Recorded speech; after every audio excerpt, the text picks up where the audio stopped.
એક પ્રેમ છે બેન અને ભાઈનો. ગોપીચંદે જ્યારે ભગવા લુગડા પહેરી લીધા અને મા પાસેથી વિદાય માંગી, પત્ની પાસેથી વિદાય માંગી, ત્યારે મા ધ્રુસકે રડવા માંડી અને ગોપીચંદ અલેખ નિરંજન કરીને નીકળી ગયો. ત્યારે માએ કીધું કે બેટા એક કામ કરીશ. તો કે શું માં? માં હવે તો સંસારે ત્યાગ કર્યો, આજ્ઞા કરવાની હોય, આજ્ઞા કર. શું આજ્ઞા છે? ત્યારે અનુભવનો ખજાનો માં એટલું બોલી કે દીકરા, હું તો કાળજે પથ્થર મૂકીને હું આ સહન કરી લઈશ, તે ભગવા પહેરી લીધા. પણ એક પાત્ર એવું છે કે એના સામે તું ઉભો રહીશ તો એ સહન નહીં કરી હગે ને પોતાનો દેહ પાડી નાખશે. ઈ છે બેન.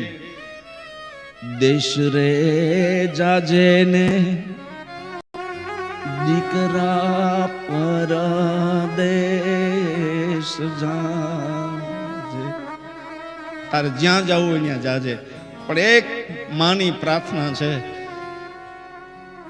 પણ એક રે એ ન જાજે બેની બાન દેશ રે ભરતરી. બધે જાજે, બેનની ઘરે ન જાજે. ત્યારે ભગવા લુગડામાં ગોપીચંદે માના પગ પકડીને કીધું, માં હું તો બધુંય જોઈ આવ્યો છું, બધુંય મેં જાણેલું છે, એક બેનનો દેશ જ રહી ગયો છે અને તું ત્યાં જવાની ના કેમ પાડે છે? તો બેટા બધાય સહન કરી શકશે, કારણ કે બીજાને શું, પણ તારી હગી બેન તને આ સાધુના વેશમાં સહન નહીં કરી શકે, એનો દેહ પાડી નાખશે. અને બહેનું એવું, દેશ રે જોયા મારી મેં તો પરદેશ જોયા, એક ન જોયો બેનબાનો દેશ. અને સાધુના કપડામાં, સાધુના વેશમાં બેનબાના દેશ જાય છે. સાધુની મંડળી ઝાડવા નીચે બેઠી છે અને નણંદબાઈએ આ ગોપીચંદને સાધુના રૂપમાં જોયું.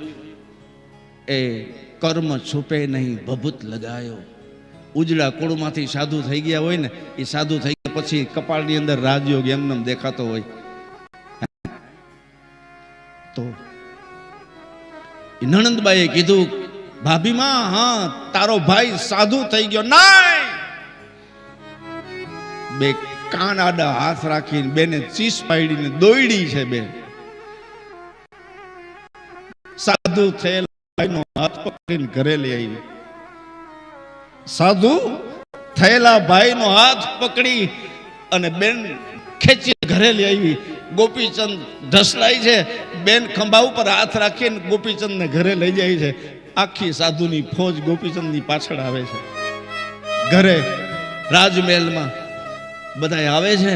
ત્યારે બેને કીધું કે તારા બનેવીને પૂછ્યા વિના કહું છું કે આ બધું રાજ તું ભોગવ, હું અહીંથી તન લુગડે નીકળી જાઉં છું, પણ હું તને સાધુના રૂપમાં ન જોઈ શકું. આ બધું તું રાખ, અહીંનો રાજા તું, હું તારી બેન છું, તને બધું આપી દઉં છું. ત્યારે ગોપીચંદે કીધું કે માં, બેન, હું કઈ હારી નથી ગયો, રાજ તો તારે છે, એનાથી મારે મોટું છે, પણ મને તો લાગી ગઈ છે બ્રહ્મની પ્રાપ્તિ માટે હું આ જોગ, આ ભેખ પહેર્યો છે. ભાઈ ભાઈ ભાઈ આલેખ આલેખ ચીપિયો પછાડતો ગોપીચંદ બેનના આશીર્વાદ દઈ નીકળે. ત્યારે ભાઈનો પગ પકડી લીધો. જો ભાઈ ઊભો રહી જાય તો સંસારની માયા પકડી લે. બેન ઢસડાય છે અને ગોપીચંદ હાલે છે. સાહેબ, આ દ્રશ્ય માણસની છાતી ફાડી નાખે. બેન ઢસડાય છે, છોલાઈ ગઈ, પણ રાજની મર્યાદા, રાજના દરવાજા સુધી ઢસડાતી ગઈ અને આલેખ કરીને ગોપીચંદ નીકળી ગયા. અને ભાઈનો પગ મૂકીને ગળગળતી દોટ મૂકી અને રાજના ઝરૂખા ઉપર, એ ભાઈ પાછો વળ, એ ભાઈ પાછો વળ.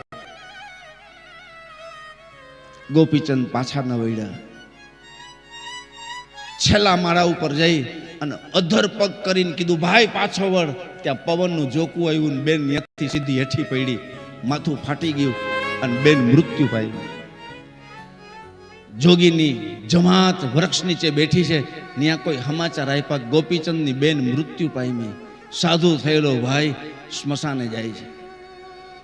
લાકડા તૈયાર થયા અને સાક્ષાત જગદંબા જેવી બેનને લાકડા ઉપર સબ હૂતું જોયેલું, ત્યારે ગોપીચંદ અડીખમ ઊભા છે.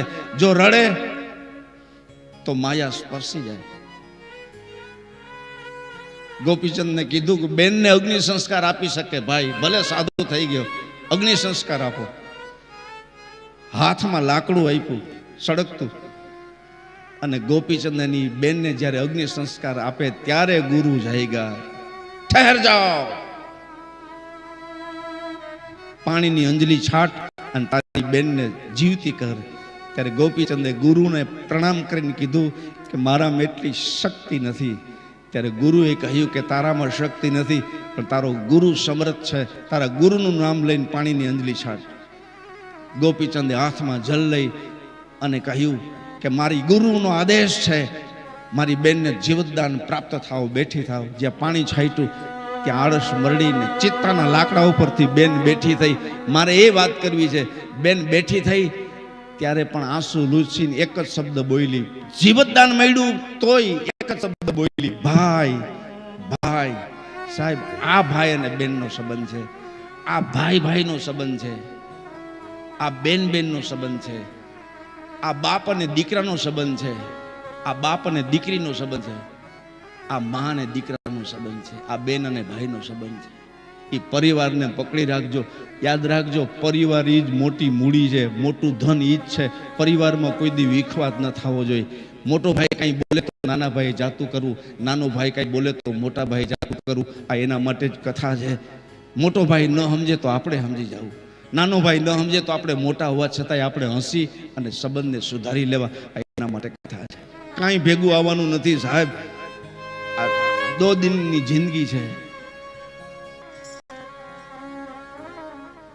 क्या लेकर तू आया जग में, क्या लेकर तू जाएगा. કાંઈ લઈને આવ્યો નથી, કાંઈ લઈને જવાનો નથી.